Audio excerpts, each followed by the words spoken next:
Habituellement, quand on parle d'une prescription médicale, il y a vraiment cette attente viscérale de précision. Enfin, c'est presque de l'ingénierie, non? Oui, tout à fait. On s'attend à quelque chose d'hyper rigoureux au millimètre près. C'est ça. On se casse le bras, paf, la radiographie montre une ligne blanche bien nette, et le médecin pointe du doigt en disant que le problème est exactement là. Hmm. Et ensuite, on reçoit une ordonnance pour des antalgiques avec un grammage au milligramme près, une fréquence exacte. C'est sécurisant. C'est très sécurisant, oui. Mais lorsqu'on entre dans le domaine de la prescription de l'exercice physique pour les survivants du cancer, particulièrement dans les régions isolées, soudainement, la machine s'enraye complètement. Totalement. On passe d'une science perçue comme exacte à ce qui ressemble souvent à de l'improvisation documentée, en fait. Ouais, Et c'est un problème majeur quand on sait à quel point l'exercice est devenu une composante vraiment critique du traitement oncologique moderne. Ce n'est plus juste un conseil de bien-être, quoi. C'est une vraie intervention physiologique ciblée. d'accord. Décortiquons cela, parce que c'est vraiment le cœur de notre exploration d'aujourd'hui. Absolument.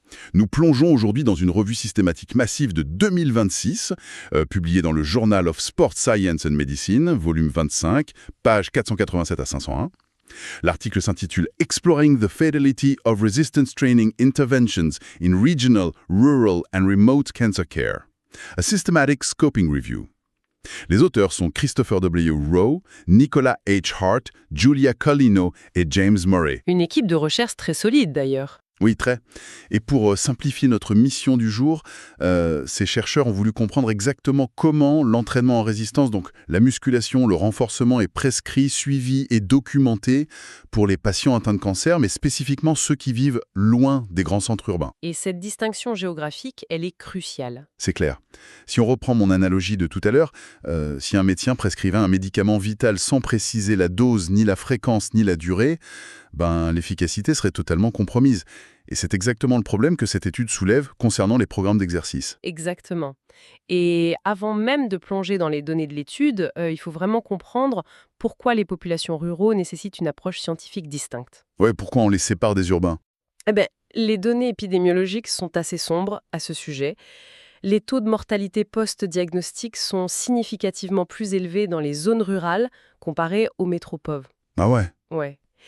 Et les raisons sont systémiques en fait. Il y a un manque d'accès aux spécialistes, des diagnostics qui sont souvent plus tardifs et surtout l'épuisement. L'épuisement lié aux distances kilométriques énormes pour se rendre aux séances de chimio ou de radiothérapie. C'est vrai qu'on sous-estime souvent la fatigue du transport. Et c'est là que l'entraînement en résistance entre en jeu, n'est-ce pas, Eve? C'est ça. Physiologiquement parlant, l'entraînement en résistance combat directement ce qu'on appelle la cachexie. La cachexie, c'est-à-dire? C'est la fonte musculaire induite par la maladie et les traitements. L'entraînement optimise la composition corporelle et de manière assez contre-intuitive, c'est l'un des moyens les plus puissants pour réduire cette fatigue écrasante liée au cancer. Même pour les stades avancés. Absolument, ça s'applique des stades précoces jusqu'au stade 4. Sauf que, et c'est là le nœud du problème, pour que ce médicament fonctionne, il doit être administré avec la même rigueur qu'une chimiothérapie. Donc que signifie tout cela pour la conception des études? Si les patients ruraux ont moins accès à des cliniques spécialisées, est-ce que les protocoles de recherche ne devraient-ils pas être d'une clarté absolue pour pouvoir être reproduits à domicile? C'est exactement la prémisse de cette revue systématique. Pour pouvoir reproduire un protocole, il faut une méthodologie transparente. Et c'est là que les choses se gâtent. Et comment?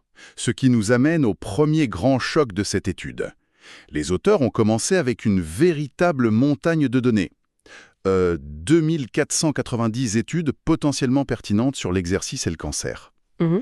Mais après avoir appliqué leurs critères de sélection pour se concentrer sur l'entraînement en résistance, en milieu rural, devinez combien il en est resté? Un chiffre assez minuscule. Seulement 12. 12 études retenues sur près de 2500. Comment un champ de recherche aussi vital peut-il perdre 2478 publications en cours de route? Que faisaient toutes ces autres études de travers? Eh bien, cette attrition massive, elle révèle un biais énorme dans la recherche médicale. En fait, la grande majorité de ces études exclues ne prenaient tout simplement pas la peine de séparer les données des patients urbains et ruraux. D'accord, donc ils mélangeaient tout le monde. Voilà. Ce qui noyait l'expérience spécifique du patient isolée dans des moyennes statistiques globales. Et puis, d'autres études proposaient des interventions tellement floues ou mélangeaient tellement d'exercices cardiovasculaires avec un tout petit peu de renforcement qu'il était juste impossible d'isoler l'effet réel de l'entraînement en résistance. Mais attendez, est-ce qu'on n'est pas un peu dur avec les chercheurs, là? Enfin, organiser un essai clinique randomisé en milieu rural avec des patients qui vivent parfois à 3 heures de route du labo, c'est un cauchemar logistique. Ces 12 études restantes, même imparfaites, elles ne font pas simplement de leur mieux face à une réalité de terrain extrêmement complexe. Si, bien sûr, c'est une défense totalement légitime de la difficulté de la recherche sur le terrain. Mais, et c'est un grand mais, ce n'est pas une excuse pour l'opacité méthodologique. C'est-à-dire? Si un médecin généraliste dans un village isolé veut reproduire ce qui a fonctionné dans une de ses études, il a besoin de la recette exacte. Ah, l'analogie de la recette de cuisine, elle est parfaite. Lire ces études, c'est un peu comme essayer de préparer un gâteau super complexe avec une recette qui donne juste la liste des ingrédients, mais qui laisse la température du four et le temps de cuisson complètement en blanc.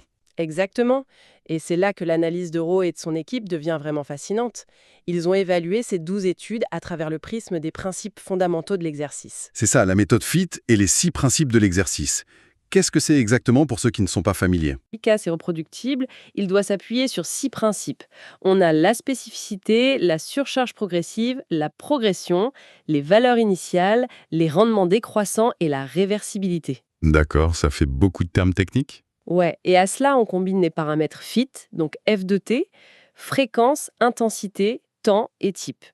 Eh bien, l'étude a révélé qu'absolument aucune des 12 études rurales n'a rapporté l'intégralité de ces éléments. Pas une seule. Aucune.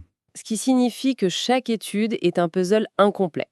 Et l'impact est très clair quand on regarde les chiffres de plus près. Mhm. La spécificité, donc le fait d'adapter l'exercice à un objectif précis, comme cibler les jambes pour aider un patient à se lever d'une chaise, ça c'est présent dans 83,3% des cas. C'est le plus rapporté. Oui, c'est déjà ça. Mais la réversibilité et les rendements décroissants sont ignorés par presque tout le monde. 8,3%, soit une seule étude.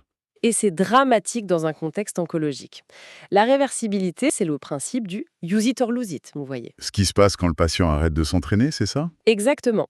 Lors d'un traitement lourd, il y a inévitablement des semaines où le patient est trop malade ou trop épuisé pour s'entraîner. S'il n'y a aucune documentation sur la vitesse à laquelle les gains musculaires se perdent pendant ces pauses forcées ou comment reprendre après, le clinicien navigue à l'aveugle. Et pour le FIT, c'est pareil. La fréquence est la plus citée avec 66,7%, mais l'intensité et le temps, ça stagne à 50%. Ce qui est fascinant ici, c'est la qualité de l'information, même quand elle est présente. Par exemple, quand l'intensité est mentionnée, on utilise souvent des mots valises comme intensité modérée. Ouais, ça veut dire quoi modéré? Voilà. En laboratoire, on utilise des métriques ultra précises, comme le pourcentage d'une répétition maximale, le pourcent RM. Le pourcent RM. Oui, ça signifie qu'on teste la charge maximale qu'une personne peut soulever une seule fois. Et ensuite, on lui demande de travailler, par exemple, à 70% de ce maximum. C'est objectif. Mais dans ces études ruraux, parce qu'il est difficile de faire venir un équipement lourd dans le salon d'un patient à des centaines de kilomètres, les chercheurs abandonnent la rigueur et écrivent juste effort modéré. Mais si on ne connaît pas les valeurs initiales de la condition physique du patient, comment on peut appliquer le principe de surcharge progressive sans risquer de le blesser ou, à l'inverse, de le sous-entraîner? C'est tout le problème. En fait, c'est potentiellement risqué sans supervision adéquate. Mais le paradoxe, c'est qu'il existe d'autres méthodes objectives, des échelles de perception de l'effort validées, des dynamomètres portatifs. Le vrai souci, c'est cette absence de valeurs initiales claires. Sans ligne de base, la surcharge progressive devient complètement absurde. C'est comme demander à quelqu'un d'accélérer sur une autoroute sans savoir s'il roule actuellement à 20 km/h ou à 120 km/h. C'est pire que ça. C'est lui demander d'accélérer sur une route pleine de nids de poules. Parce qu'on a affaire à des patients dont la condition physique fluctue d'un jour à l'autre à cause de la toxicité de la chimio. C'est vrai. Sans mesure initiale, on risque de les épuiser ou de fournir un stimulus tellement faible qu'il ne crée aucune adaptation musculaire. Ce qui nous fait glisser naturellement vers un autre concept académique de l'étude, la fidélité de l'intervention. Parce que prescrire correctement est une chose, mais s'assurer que le patient exécute le programme en est une autre. Absolument. Comment la source décortique-t-elle cette fameuse fidélité? La fidélité, c'est en gros l'intégrité du passage de la théorie à la pratique. Et ça se décompose en plusieurs sous-catégories. On a l'adhésion, est-ce que les patients sont venus, la dose, très importante, la qualité de l'administration, les entraîneurs étaient-ils compétents, la réceptivité des participants, donc les taux d'achèvement et d'adoption, ce qu'on appelle l'uptake, et la différenciation, Et les contrastes dans les données sont saisissants. La différenciation est excédente, 100%. La qualité de l'administration est bonne, 91,7%, souvent grâce à des physiologistes cliniques. Mais c'est là que ça devient vraiment intéressant. Mhm. Le compte-rendu de la dose exacte, c'est-à-dire le volume réel d'exercice effectué par rapport à ce qui était prévu, devinez quoi? 0%. Aucune étude ne le rapporte. Zéro. C'est un gouffre logistique. En clinique urbaine, un patient vient au centre, un physiologiste honte chaque répétition, note chaque kilogramme, chaque minute de repos. La dose est traquée au millimètre. Ouais, Mais en milieu rural, le modèle repose souvent sur l'autodéclaration. On donne un journal de bord au patient en lui demandant de noter ses exercices à la maison. et on sait que l'autodéclaration, c'est notoirement peu fiable. C'est le mot. Le patient oublie, ou alors il a honte de dire qu'il n'a fait que 5 minutes au lieu des 30 prévus parce qu'il était malade. Le résultat, c'est un trou noir dans les données. C'est fou. Ouais, et l'implication est grave. Si une étude conclut que l'exercice a réduit la fatigue de 40%, mais qu'on ne connaît pas la dose exacte qui a provoqué ce résultat, il est impossible d'établir une relation dose-réponse.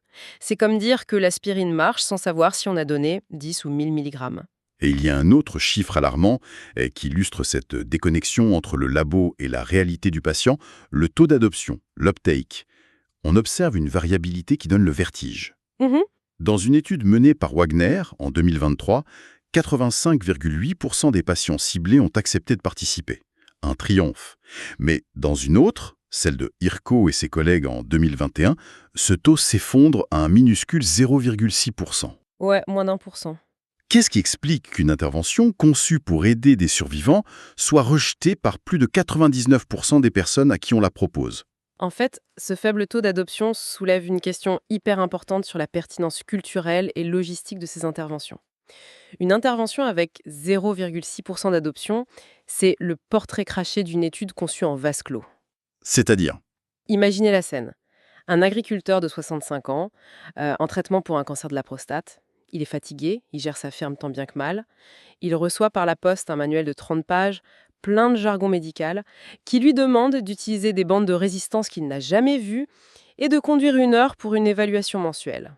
évidemment qu'il jette le manuel. Voilà. C'est un manque flagrant d'empathie logistique. Les barrières comme la littératie en santé, les transports ou simplement la peur de se faire mal pendant l'exercice ne sont pas assez prises en compte. Le taux de 85% ne s'obtient pas avec une meilleure science musculaire, il s'obtient en levant ces barrières réelles. Ce qui ramène notre discussion à l'enjeu principal, pourquoi ces lacunes académiques ont-elles un impact direct sur la vie des survivants du cancer dans les régions éloignées?